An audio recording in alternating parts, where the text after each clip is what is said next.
सोलापूरची विमान सेवा रखडली आहे, याचा सोलापूर विकास मंचच्या वतीने तीव्र निषेध करण्यात आला। विमान सेवेसाठी गाजर दाखवत तीव्र संताप व्यक्त करण्यात आला।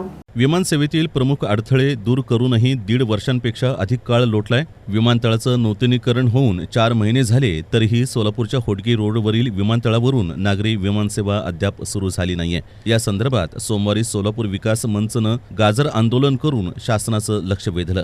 यावेळी आंदोलनकर्त्यांनी केंद्रीय मंत्र्यांना फोनवरून संवाद साधण्याचा प्रयत्न केला, मात्र तो फोन त्यांच्या स्वीय सहाय्यकांनी उचलला। त्यावेळी आक्रमक आंदोलनकर्त्यांनी सोलापूरच्या विमानसेवेबाबत संताप व्यक्त केला। सोलापूर विकास मंचच्या माध्यमातून सोलापूरची विमानसेवा होडगी रोडवर चालू होण्यासाठी गाजर आंदोलन आम्ही केलेलं आहे। याचं कारण आहे 2 महिन्यापूर्वी देशाचे माननीय पंतप्रधान मोदी साहेबांनी सोलापूरची विमानसेवेचं उद्घाटन केलं होतं।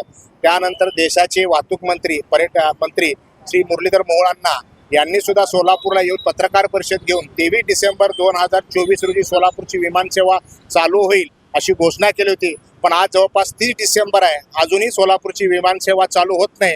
यासाठी वेगवेगळ्या प्रकारचे विचित्र कारण जे कुठेही महाराष्ट्रामध्ये भारतामध्ये ऐकलेले नाहीत। फ्युएल टँक नाही आहे, धुकं नाही आहे, अशा प्रकारचे जे कारणं सांगितले जातात, या पाठीमागे अत्यंत चुकीचं कारण पुढे करून सोलापूरची विमानसेवा प्रलंबित केलेली आहे।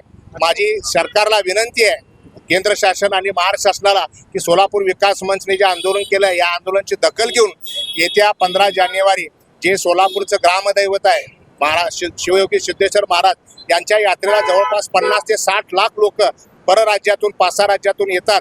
या सगळ्यांची सोय होण्यासाठी 15 जानेवारीच्या आत सोलापूरची विमानसेवा तातडीने चालू करावी। दरम्यान दिनांक 23 डिसेंबर 2024 पासून होडगी रोड विमानतळावरून नियमित विमानसेवा सुरू होईल असं केंद्रीय नागरी उड्डाण राज्यमंत्री मुरलीधर मोहोळ यांनी सोलापुरात येऊन पत्रकार परिषदेत जाहीर केलं होतं।